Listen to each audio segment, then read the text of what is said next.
Okay, listeners, on today's podcast, we have a story of multiple fires that occur along Highway 73 in October of 2021. Investigators discover multiple delay devices along the side of the road with the intention of starting wildland fires. Follow along as multiple agencies from state to federal join us in attempting to solve this case and identifying who it is and how to capture them. This is Hot Pursuit. Stories from the Fire Investigation's Frontline. This was a type of unpredictable weather event the Orange County Fire Authority had trained for. Firefighters responded to the 2200 block of South Susan Street with a report of a commercial structure fire. Fire investigators are still working on their full report about the cause of the fire. Investigators need to pick through the debris and answer important questions like, how did the fire start? The suspect was arrested and charged with 4 counts of arson as well as reckless endangerment. Welcome to Hot Pursuit, the podcast where we dive into the mysteries and investigations of fire-related true crime cases of the Orange County Fire Authority Investigations Division. I'm Sophia Champieux.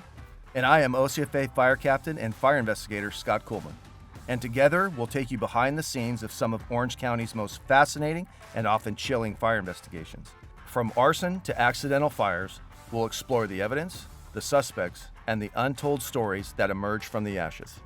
Every episode will bring you a new case, breaking down the events that led to the fire, and talk to the experts, including fire investigators, law enforcement, and forensic specialists, to give you an inside look at how these cases are solved. Just like you, I'll be hearing these stories for the first time. So sit back, relax, and join us as we uncover the hidden truths behind some of Orange County's most intriguing fire investigations. This is Hot Pursuit. All right, so we're finally back with part 2. I have been sitting on the edge of my seat waiting to see what happens with all of these fires. Well, so we have Investigator Strohm coming back. He's going to complete the saga of this serial arsonist that you guys know now. He has some fire setting issues. And so let's just get back, because I know we've been making you wait. Let's just get back to Investigator Strohm's continuation of the story. So we make the call. FBI gets involved, and FBI. I meet with this housing who's just amazing, has a lot of high energy, a lot of great ideas, and just wants to let me know that she's there to support us however they can. Amazing. And so right away, I share all the data that we have with her. She wants to have a meeting at their office, and I'm kind of sitting back a little bit thinking, wow, we got the FBI involved on this. I'm dealing with the Forest Service. I'm dealing with CAL FIRE. We have the Sheriff's Department on this. CHP is getting involved. We've put out a BOLO with the CHP. Can you describe what a BOLO is? Yeah. It's just a basic description of a suspect, and a BOLO stands for be on the lookout. So it's essentially like, again, I would compare it to like a wanted poster, but it's specific for like law enforcement investigators typically, right? I mean, sometimes we'll put them out to the community, but they're typically like internal documents. So that when people are going out on patrol or something, it's like, oh, okay, I'm keeping an eye out for this guy. Right. And at the same time as we're going through this with the, we shared this information with the FBI, they want to have a meeting. Prior to that, actually just right after that occurs, I'm sitting in the office with our chief at the time, which was Chief McClellan, and we have basically a staff meeting, and we discuss kind of the events that are happening on the Ortega, and we decide to hold a meeting with all the law enforcement partners that are being taxed with this problem that we're having on the Ortega. So we set the meeting. We have this meeting. CAL FIRE shows up. The sheriff show up. Forest Service can't make it, but I schedule another sidebar with him, and we kind of have just this full information sharing. So we put together a PowerPoint. I pull all the cases that we have that could be on the Ortega. We had some further south in the Caspers campground area that were unrelated, but we still they're at this time they're still in the queue of potentially being related, but they're not in the direct immediate area of the where we're having this problem. So So really quick question. So was it an official task force, or were you guys just really working together to try to track down this? yeah, it was. suspect? It had it's good you call it a task force. It had the making of a task force. I don't think we ever labeled it. Yeah, awesome. We ever labeled it, but it was the first attempt at information sharing, and so OCFA puts all of our paper out there, and the sheriffs are on board with what they can. Cal Fire says they're going to put resources in the area. And I'm feeling like we're in a good place. We've identified this area. The time frame is very spotty because we will go with a month without a fire. So we're quiet at times, and then it picks up, and we have 3 in one day. So as this continues to unravel, I have my meeting with the FBI, and that was an experience. So I go down there, and I've never been in a room like this, but it was something like you seen on Jason Bourne, where you walk in the room, and everybody says hi to each other. They shake your hands. You're sitting at this beautiful table with a big old FBI logo on the front of it. And I'm looking at the self going, I'm just a fire captain. How did I get here? What am I doing here? Yes, what am I doing here? And they're actually going to ask me to talk, and I'm like, this is going to be crazy. And we go through our introductions, and then this gentleman walks in late, puts his briefcase down. He's in a suit. He's dressed really professional, and he clears the room. And now there's 4 of us in this room, and he gets everybody out of the room that's not supposed to be in there. And they start passing around information. And he asks for my brief. I give my brief.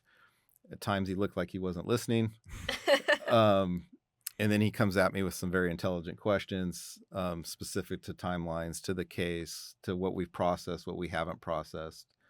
And then he basically talks about what he can do for us. And the biggest thing that he wanted to push forward was to send this to his behavioral health unit. And this is how he's talking, his behavioral health unit. And I don't think a whole lot about it. I was going to say, as a true crime person, this piques my interest Oh, quite yeah. significally. History gets really good. That's why I Okay. love this case. I'm not going to say anything so I don't ruin it, but okay. What do you think is going to come back? Well, the behavioral health unit of the FBI, I don't know if you've heard of a show called Mindhunter on Yes. Netflix. Oh, one of my favorites. Yeah, Yes. okay. So they're quite a big deal. They do, all sorts of, they can essentially tell you what the person's personality is like and their characteristics, essentially to help you find the suspect through looking at all the evidence, essentially, right? Absolutely. Yeah. So hearing what you've heard now, though, Sophia, as just because we have knowledge of the case, Yeah. what do you think something would come back as? Oh, gosh. Okay, let's Because you're a true see. crime junkie. Yeah, I would say probably male 30s, 40s. I'd also listen to a lot of true crime. Okay, let's see. Occupation?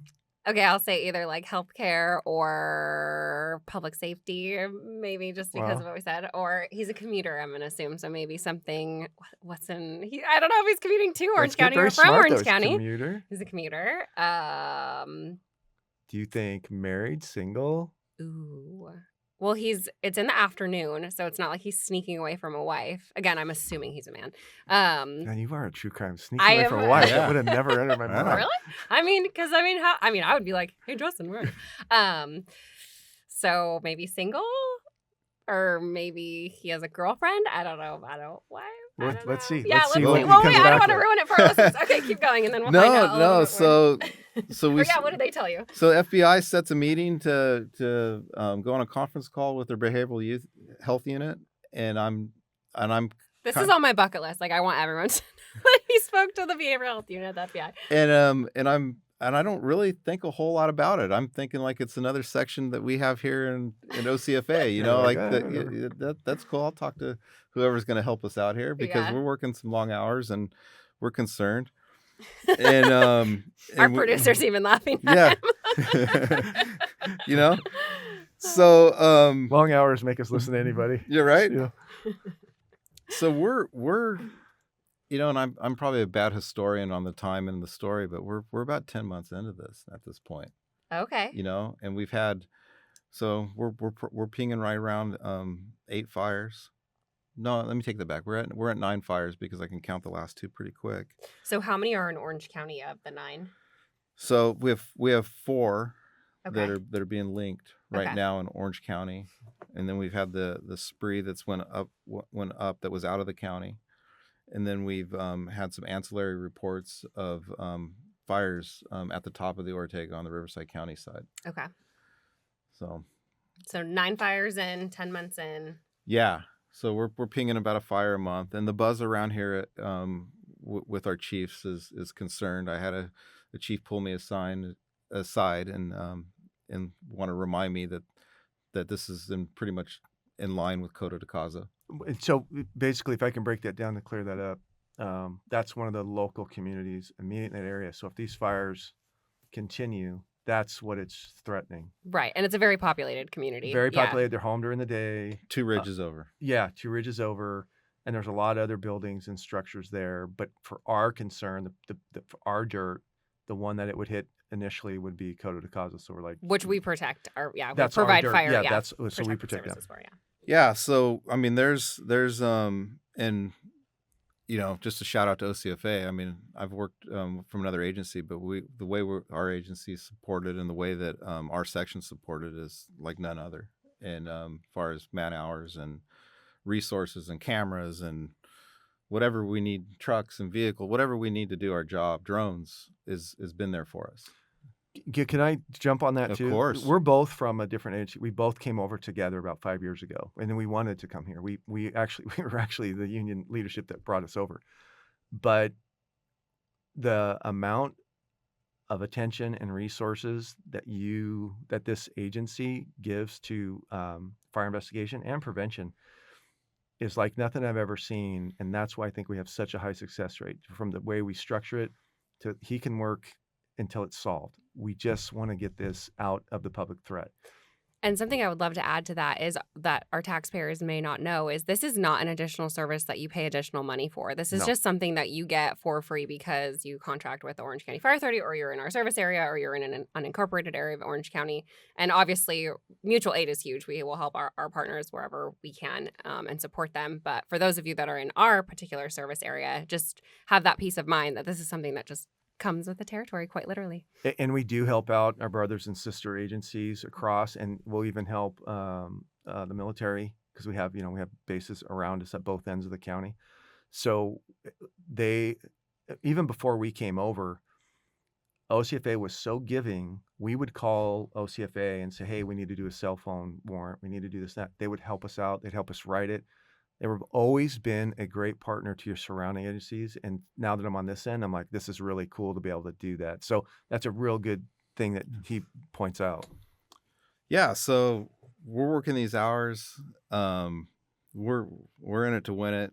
We got enough data that's keeping us busy, and we're moving in a good, productive way towards our suspect. We start pulling data off our cameras, like I've talked about earlier. And we do run across some similarities in plates and vehicles. So really quick, did you have the behavioral health unit breakdown when you had the license plate stuff come back? The behavioral health unit does break this down. Okay. After we get our DNA hit. After you get the DNA hit. Okay, Yes. Interesting. Okay. So okay, this okay. comes together really, really quick. And so we pop another fire. It's in the same general area. It puts 4 fires within a mile of each other now. And we're like, this is our guy. Same MO. We don't see another device like we originally seen. But this is definitely very similar to what's been happening on the Ortega at that time. So fast forwarding to the DNA results, we get our DNA results back. It comes back in a form of an email. Basically, it's very formal. But to be in this particular program, this database that we get this DNA from, you have to have your DNA on file, and usually that happens by either being law enforcement or fire or been in jail. So to be in this okay. this So just because you get a ping back, you're not immediately saying, "Oh, it's not an emergency public safety for person." the particular database I'm talking about. Yeah. So there's other databases out there that could be subpoenaed and we can have access to. So you're still in your head hoping that when you open this email. Okay. Yeah. So this email comes in, we get it, and it comes out to a gentleman named, we're just going to call him Brian. And we get this information on Brian, and it gives us an address. It gives us, pretty much where he's at, what he's been. And the only thing that's really pinging on his criminal record on us is he has several drug offenses, and he has some fraud issues. So in the meantime, we get this information. I'm super stoked about it. I call my, obviously we let our partners know here at work. I make the notification to the FBI that we have a name of a potential suspect that was found on a device. They're stoked, and they expedited that phone call. So later that day, I have a phone call from the behavioral health unit, or the FBI.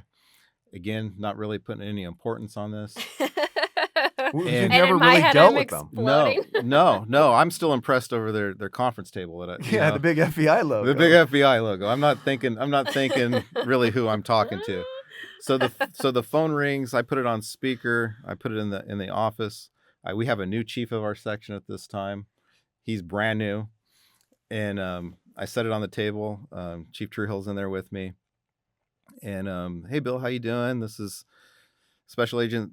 I'll leave their name out of it, from the FBI, and I just want to let you know that we have you patched in with Quantico, Virginia, and that's when it got real. I went, where? Virginia? Where are you guys at? Yeah, we're at Quantico, Virginia. And I'm like, in the basement. And I have 4 members on this conference call on the Fed side, and they are it's everything that you would see in the movies is what I would picture. It was a think tank, and I briefed my case again from start to finish on the accounts, probably a little bit more in detail than what I'm giving you guys now.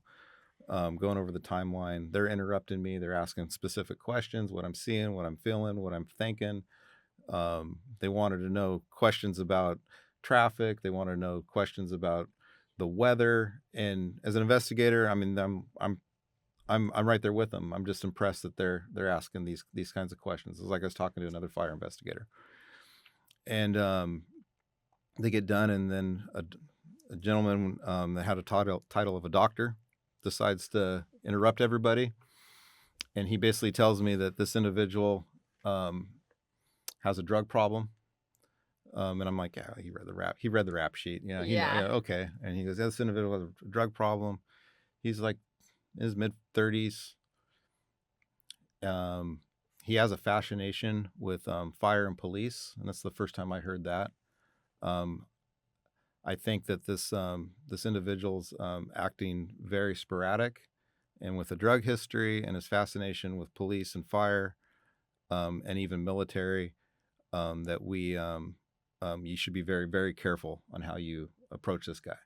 Oh boy, he's not stable, and he has no due regards for himself or others. And he goes, this has the high potential of being a self-correcting problem.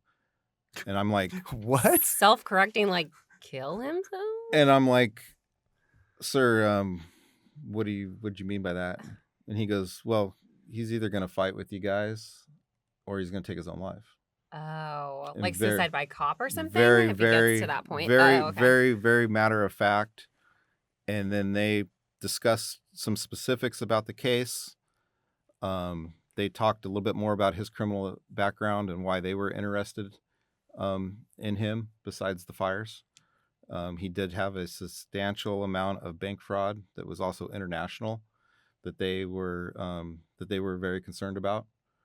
And that was, I think that's pretty much all I could really talk about with that. Yeah. I hate to be and so cloak and dagger, but I don't want to really get. No. Yeah. We want to be respectful of our partners for sure at the FBI. So they read all of that to you, and then you said like, "Oh, here's so the DNA." In that conference call, as I'm thinking to myself, like, well, this guy's read his rap sheet, this, that, and the other.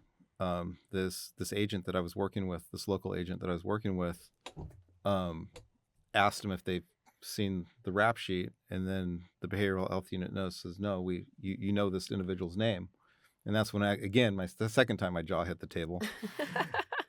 And she's like, oh, let me fax that over. And she faxed over the information, and they're like, oh yeah, that everything that sounds about right. That tracks. So crazy. Yeah, so they kind of self-confirmed themselves in this meeting. So they have some special individuals out there that are doing amazing work. Oh, absolutely. And I got to tip my hat to them. So now we have Brian's name, his address, and all this other information. So we make the call to our law enforcement partners to go ahead and set up surveillance. And does Brian live in Orange County, or does Brian live in Riverside County? Brian lives in Orange County. Yay for us. And he lives scary close to a fire station. So this particular fire station that he lives close to has a service yard that services the sheriff's police cars. Oh, okay. They do light packages on the police cars. They do some of their comm stuff with their radios, and it's kind of a I guess it would be a county yard to do minor repairs on police vehicles, and that's kind of where Brian lives. So within a day of this conference call with the FBI and the identification that we have on him, we have the surveillance team that's sitting on him with the sheriff's department. The sheriff's department makes the call to go ahead and make an arrest when they see him. So they're waiting at this house for Brian to come outside, and the day after that, he doesn't show up. They're not sure if he's in the house or not. We have another fire on the Ortega. So wait, he slipped somehow. My best guess, he was never home. Oh, I see. He was never home. So we have this fire on this Ortega. We already have the sheriff's team sitting on the house. So by the time the sheriff's team is sitting on the house, he's already gone. Yeah, he was already gone. Okay, got it. He was already gone.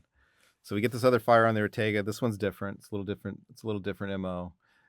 It's about an acre, so it's probably about a little bigger than his previous fires. He basically lights this fire on the Ortega. Again, just on the other side of the fire station. So he's within, again, the same square mile that he's been lighting all these fires.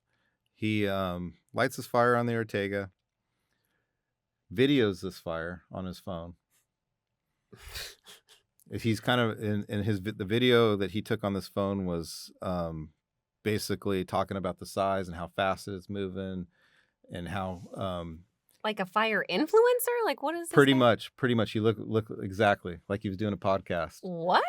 Like what we're doing now, but I guess. And he records himself? He records himself doing it, and then he stops his recording to direct traffic, and he's directing people in and out and around it. And then he gets on his car and he takes off. The video stops. But how we became alerted of this is he TC'd on the 5 freeway. What's a TC? Yeah, he crashed his vehicle. A traffic collision. There we go. Yeah, so he crashes on the 5 freeway, and because of his injuries, he goes to the hospital. As he was in the hospital, we find this information out. So we investigate the fire that night. We don't have a suspect because we don't know this yet. So we find this out that he crashed his car after we get his name, and the car's in an impound yard. In that vehicle, we found a loaded handgun and a pound. No, it wasn't a pound. I forget. Don't hold me to the exact weight, but we found fentanyl in the glove box. Holy moly. This is insane. So this guy's just like starting fires randomly, flying down, being caught by like community members just driving down the 74. And is just setting fire. That's so insane. And then gets in a car accident. Was he like on something? Maybe that fentanyl that was in his car? Yeah. And I don't know why that he wasn't arrested on scene. I think maybe due to his injuries that he was taken to the hospital. Yeah, probably. But nevertheless, the handgun was recovered in the fentanyl. So we had to write a search warrant on the vehicle before we could enter it. And then the team is now sitting on the house. Brian's been released from the hospital and he's at his house. They have eyes on him. He's in the house. They know where he's at. We know where the vehicle is. So we're trying to get all of our paper in line before we make the arrest. So we get the paper for the or the search warrant for the vehicle. We search the vehicle, and as we search this vehicle, we find crazy stuff. We find a plate carrier with FBI markings on it. What's a plate carrier? Yeah. A bulletproof vest. Yeah. Oh, wait, he has a bulletproof vest that says FBI on it? Yes, and this bulletproof vest doesn't actually have plates in it, so it's just a fake vest. It's a costume. Interesting. Yeah, we find credentials, fake federal credentials in his vehicle. This again saying that he's FBI. We find other things in this vehicle that are typical to what we've been finding on the scene. We find sound trappers, and when I say sound trapper, I'm not talking about just a paper towel that you fold your sandwich in. I'm talking like specific to Circle K. Okay, so like a specific brand, a specific type, like it's clearly hit. Yeah, that was his favorite deal, Okay. and same barcode and all this other stuff. So you're linking him all of, not that he's making himself look right like a, But as these pieces are coming together, everything's being described as what this behavioral health unit talked about to a T, with the handgun and the drugs and everything else. And so Brian comes outside. The police make the arrest, and they take him to their substation, but that service center that was just down the street. So they put him in the service center, and I get to interview him. So the interview was very, very interesting. Like all interviews, we start off slow, and we kind of get more and more. We start off broad and slow, and try to get more and more to the point. And as we're going through our interview, with him, I'm talking about where he went to school and that his mom has a successful business and she's in healthcare, and started asking him about his vehicles, and he says, well, he drives this newer model BMW, but he wore it out, so his mom bought him a new vehicle, and he's driving a newer model Mercedes, and is that the one that's impounded currently? And that's the one that's impounded. Okay. Let me back up. So that vehicle that was impounded actually had a light package on it. It had a control head on it for you could do A light package, like to pull people over? Yes. That's like super illegal, isn't it? Yes. Isn't that like federally illegal? Yes. I mean, illegal is illegal, but yeah, and How also do you this stuff? Like, I'm shocked at this guy right now. right. I knew you would love this one. Yeah, he's And not doing himself any favors for sure. And he had stickers all over his vehicle, which I found very interesting, from Marine Corps stickers to Army stickers to Navy stickers, and Everything that interesting. behavioral analysis unit said. And Everything. I understand, I support our armed forces also, but I do know this, that usually the Army and the Navy and the Air Force, they're all real competitive branches, and they don't always like support each other's Yeah, they're not. support each other's colors. I'm sure they support each other, but they don't support Totally, each other. You know exactly. what I mean? It's like So I a found- brotherly, like, yeah. So kind of as just seeing this vehicle from a distance, I'm automatically going, either he's a huge buff or he's a poser, because he's actually looking for some kind of stolen valor here, but he's Absolutely. clearly hasn't been in any branch, because he wouldn't be. Yeah.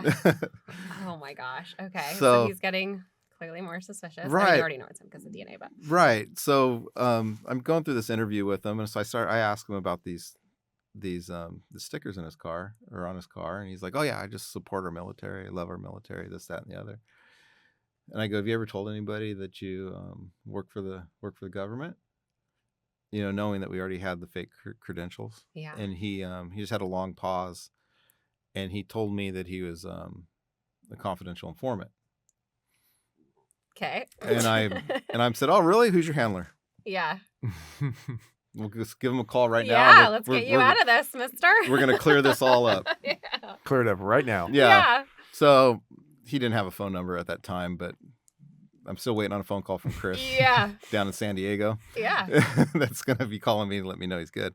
So long and short of it, we get through the minutiae and kind of who he is and what he's doing. He denied ever saying he was a policeman or fireman. He actually several times in the interview, he would tell me that he's just like me, that he's here to protect are citizens, and he if he didn't have an injury, he would have been a fireman. Does he have a job currently? So no, Okay. no. Brian lives at home and has a gambling problem. Ah, okay. So that's Brian's job. So Brian gets money from his mom. She gives him $500, I think he said a week, to go to the casino. It's quite the allowance. Nice. Right. Okay. And he goes to this casino, and he does his gambling.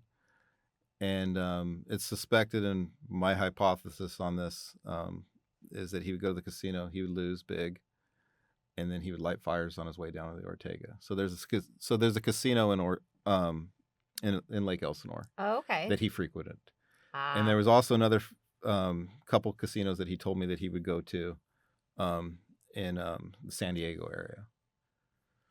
So we have this interview, and as we're going through this interview, I ask him, "You ever drive the Ortega?" And he tells me, "Of course I do. I go to this casino. This is my routine." And I go, "Okay. I mean, did you ever pull over, make a phone call, smoke a cigarette, do anything like that?" And no. I don't do any of that. I go, "Okay. What if I told you I have your DNA on the side of the freeway?" And he goes, "Oh, this is all about that gun that I have in my glove box." He goes, "I'm not supposed to have a gun, but I needed it for protection, so I have this So I And I said, "Sir, I've identified myself. I'm a fire investigator. We had this long talk about being a fireman. Remember that?" And he's like, "Oh, yeah. He goes, "I never lit any fires." And I go, "Well, I'm here to tell you did." And I go, "And you didn't light just one."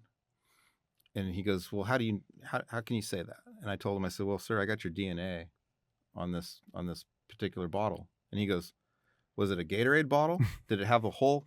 And this is what's This isn't real. What? Yes. He goes, "Is it a Gatorade bottle?" And I go, "Yeah, it was a Gatorade bottle." And he goes, "Did it have a hole cut in the bottom of it?" And I go, "Well, yeah." And that's when I got to stop and explain that, because the device we recovered didn't have a hole cut in the bottom of it.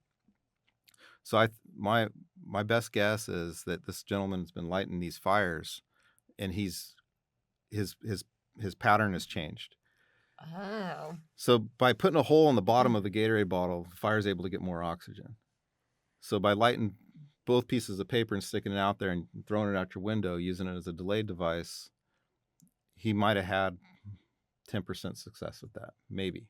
Oh, okay.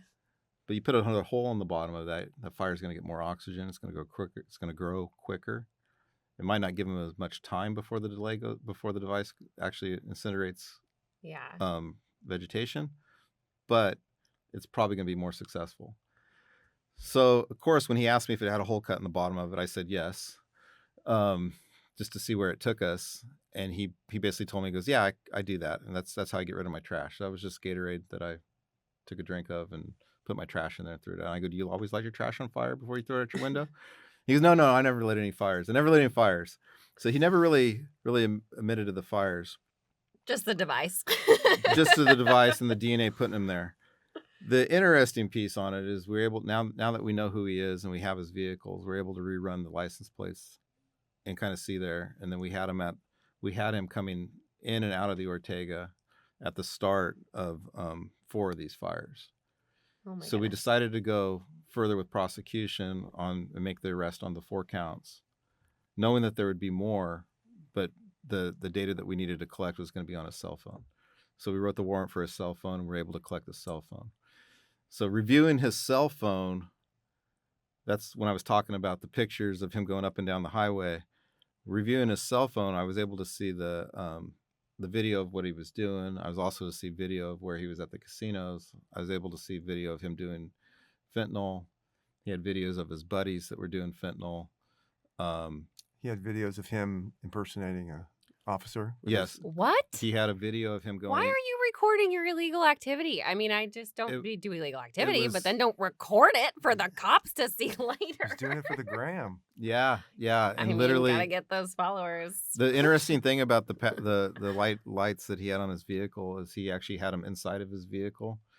So when he would turn on his takedown or his light package, the video was inside of his vehicle, or the red flashing lights were inside of his vehicle, which made no sense to me and you. Yeah. But if you're taking a video of yourself responding code 3, it looks like you're really doing it. So Because the light strobes inside the vehicle. Oh. yeah, what? so he's this guy definitely had some issues. But again, I gotta tip my hat to our behavioral health guys, because yeah. they were like, yeah, this guy's impersonating a cop or a fireman. We're not Isn't that really amazing? sure. That's incredible. This is what's going on. And I don't know the resources that they put into it. It sounds like a lot more than what I told them. They've probably had, those guys are talented. I'm not taking nothing from them, but they definitely been looking at them. And yeah, so we go ahead and make the arrest. We have the 4 counts going. We get his phone. We get ready to break the data down on his phone to see where he is, where he's been, and see if we can put him at more fires. We make our notifications to our law enforcement partners. Cal Fire being one of them, that thinks that they have issues on in San Diego, which is right in line with the other casino that he was going to. Before we can get the data put together to add these extra charges, he's held on $50,000 bail. That doesn't seem like that much. No. Is that not that much? I don't know. It So depends how much money you have. 10% of that Yeah. is usually what a bond will run you, and that's okay. so he paid $5,000 to get out of jail. So For starting that many fires? Dang. So mom wrote the check. He gets out of jail.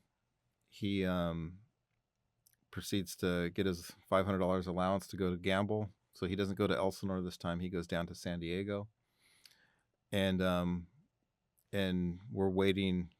We have this news. We're not super pumped about it, to say the least. That he's got out, that he bailed out. out. Well, and he had a firearm, which he's also not supposed to have, right? Well, 'Cause if he that has- car is an impound, and that firearm's impounded, correct? But he's not correct. even supposed to have a firearm, No, right? but I'm sure he has more. Exactly. Well, yeah. And then if you guys have to arrest him again, like that opens a whole nother Yeah. can of worms. And when we did the search warrant on the house, we found several high capacity magazines. He had pictures of him shooting his guns. I don't know if the gun was ever recovered. Yeah, he was a bad person. The way this ends is I get a phone call, another phone call from the FBI, and they wanted to let me know that I can close my case. This wonderful agent lets me know that they found that the San Diego County sheriffs found Brian in his hotel room, face down on a apparent fentanyl overdose. He overdosed on fentanyl? Just this way the behavioral analysis unit said it would end. Oh my God. Okay, behavioral analysis unit for the win on this one. Oh my gosh. So he just overdosed basically while you guys were waiting to go to trial, basically. And he was out on bail. Yes, and waiting for us to put extra charges in So place. how many charges, okay, 2 questions. How many charges did he get from Orange County, and what were the charges going to be? It was 4 charges. Okay. And they were 451 Charlie, or C, for arson of the wildland. Arson of the wildland. Okay. And it sounds like potentially maybe San Diego was going to do a case against him, and potentially Riverside. I think if he would have. I think he would have met the statute for all of them, so he would have had the federal charges and the charges in Riverside County. Dang. as So well as San would Diego all County. of those, maybe this is a silly question, would all of those need to be tried separately, I'm assuming, in those separate courts? Or can you bring all of the charges and try them in one? Yeah, the federal. If the Forest Service put charges on them, that could be a federal case. Oh, But they okay. you have the. I think the DA has the discretion.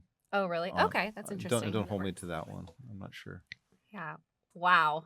Great job. So, Bill, you were talking about that you had to do some interviews that were friends or associates of Brian, but there was one particular one that you were talking about that you thought would be interesting to share with us, just to show how he may have cultivated this persona of a FBI. Yeah. So me and my partner collected an interview in, I believe, San Diego County. We started this interview with an associate of Brian's, and he was a business partner at one time. They had a health food store, when that failed, they just became buddies, and they did a lot of drugs together. Through the course of the interview, this individual told me that he doesn't really know why that we're looking at Brian, that he's works for us. And when you say us, you mean for law enforcement, or yeah, he assumed that we were not the fire department, that we were there for for law enforcement matters. And I was telling him that I'm with the fire department, and then he wanted to explain further that Brian works for a federal agency, and that he can't divulge that agency's name. that Brian has been working with them for some time, and so of course we try to get our timeline in place and find out who we're dealing with. So this individual talked about how they used to do drugs and whatnot, and that he would tell his buddy Chris not to worry about it, that he's an informant with the cartel, and he's done several other cases with the federal government, and that he's it's going to be okay, that they're kind of above the law. So Wow. he basically thought that he worked for like the FBI or something, or some Yeah, sort of federal agency. He just left it as a federal agency. An anonymous 3-letter agency. Anonymous Interesting. 3-letter agency. Yeah, and they've that's been correct. friends for 20 years. He said they were started as business partners out of high That's school, and they were crazy. friends together for Wow. about 20 years. That's yeah. amazing. That's crazy. So Brian's been playing that through his mind for a long time. Nice. So from October of 2021 till the finality of this case, how long was that, roughly? About 11 months. Yeah, so that was Wow. 11 months of us. I mean, it's taken a lion's share of a lot of our attention and resource just because of the immediate threat to our community Totally. and then other communities. And then you had 3 jurisdictions. Can you tell me, one of the hardest things, I think, is working with other agencies and information sharing, especially if we don't enjoy a relationship with an individual. If we come in as OCFA and not, hey, Bill. Yeah, that's difficult, because you have information sharing, right? It's like I'll put together my book report of data that I want to hand to you, but I want something back. Yeah, like what are you guys working with? Especially what you guys are coming back with. And I know that sometimes that could be, to catch them off guard. And so, and a lot of these agencies aren't necessarily supported the same way we are. So the data coming back seemed like it took forever. Now, every agency we worked with that we liaisoned with was amazing, and they all followed through. It's just the thing about one of these is that just waiting on that timeline and knowing what they're doing and trying to be on the same page and not duplicate efforts. And that was some of the issues that we had as we're doing surveillance and whatnot. We have agencies doing the same thing, and it's like we all kind of put our resources together, we could probably move in a good direction. And it wasn't for lack of trying. I think it was maybe just lack of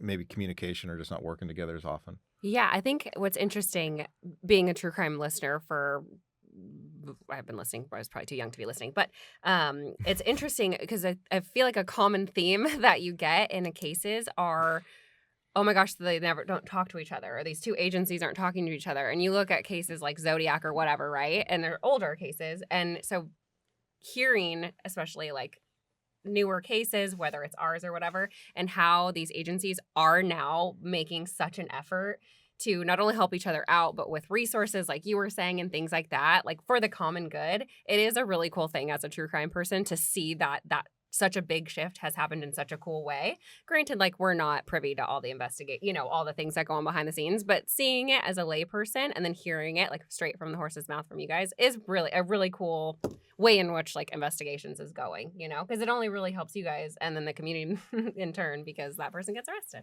Right. And we've only gotten stronger. I mean, that's at the end of it, it's we've built these relationships, and we've worked, hand in hand with these guys now on several fires. And I think that Hollywood does a good job sometimes of putting that, this is our city and no one's coming in here, and I really haven't experienced any of that.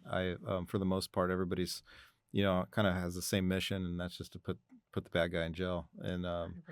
and it does just, but we're limited in what they have to offer, and we're limited in what we have to offer. So sometimes To Bill's credit, we just completed another big case. We cannot talk about it because it's just in the beginning stages, but it came to finality, but now it's got to go through the court system. But you can see his ability to work with other agencies, and because he was on it and he has relationship with other agencies, pretty good relationships, by the way, we were able to catch another. He's a serial arsonist, right? Yeah, we call him a serial arsonist just like 2 weeks ago or something. And that'd be a great story here because that one was they're all good like that. But this won't be adjudicated for years. Yeah. The one Sorry, we're you're talking gonna about. have to wait a little longer for that one. But you see how he got Season everyone to 2. work together. Yeah. He, Season 2, there we go. Yeah, he knows how to bring them together and who likes what and whatever, and so it just goes easier. I think it's cool too that you guys came from another agency, and so you also have a unique lens in that way. You know, we came here and we're like, oh my gosh, like the tools and resources we have to do a correct and proper investigation that can withstand a scrutiny from a defense attorney, unbelievable. Yeah. And I'm very proud to be here. I think I told you talking about the graciousness of Orange County Fire Authority, I went back and taught in Cambodia. I taught their firefighters fire investigation for 10 days. This agency supported me in doing that. They helped me with some of the time off. They allowed me to wear the uniform. And so we're even reaching out across the ocean. Yeah. Okay, so I do have one final burning question. So in your conversations with the FBI, did they do any additional digging on him and find anything else interesting out, or was he just kind of weirdo from Orange County that was setting fires on the 74? That's kind of funny, yeah. Not to my knowledge. Okay. Not to my knowledge. I still enjoy a relationship with that agent. She's great. Bounce information off each other from time to time. But yeah, follow up on Brian is no, there hasn't been much. Yeah. So but the I do have to say that what at the end of the day, what really made this investigation come together was the all hands on deck approach, because the daytime crew at the time did an amazing job. They because they still have a caseload, so they cleared their caseload to help assist with this. The shift investigators, everybody had I think every investigator in the section touched one part of this or not was at some point or the other. So I mean, it was at the end of the day, it was a full victory for our section. The guys all did good, and it's just literally impossible to be done by yourself. And there's no way that this could have been done. And the reason he's saying that, what you should know is our 2-day investigators, they separate the county in half. So this was on the shoulders. The burden landed on Investigator Strohm. And then we're all like, yeah, we're here to help you, whatever you need. And so I say 2-day investigators, but we also have a third who's an Irvine police officer who's embedded in our section. And so that investigator also cleared his caseload, and we all went out to help him. And that's just how it needs to be. It's just a lot of work. Yeah. 11 months and more fires are popping up. You got more and more people looking at you, get interest. More and feels fires, like, more agencies, yes. more, everything. Yeah, I think when it was all said and done, we were probably 6 search warrants deep on this, and Wow. those aren't easy to write. Yeah. And then with every search warrant, before it even sees a judge, it goes through a pretty stringent Q&A with the DA. And so then you have relationships with the DA that you're going back and forth with, and what I really learned from this is it's all about doing it right. So if you could do it right from the start, you're not going to violate anybody's rights, which is most important. That's really important to me. And then secondary to that, you're going to be in a position for successful prosecution, because you don't want to put all this time and effort into it and have your case kicked.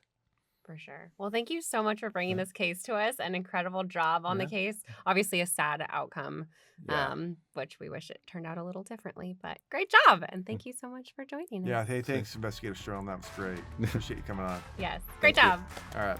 We hope you continue listening, and remember that our final episode is going to be the one where we ask for your help in solving a crime. So please stay tuned as we follow along this journey. Thank you.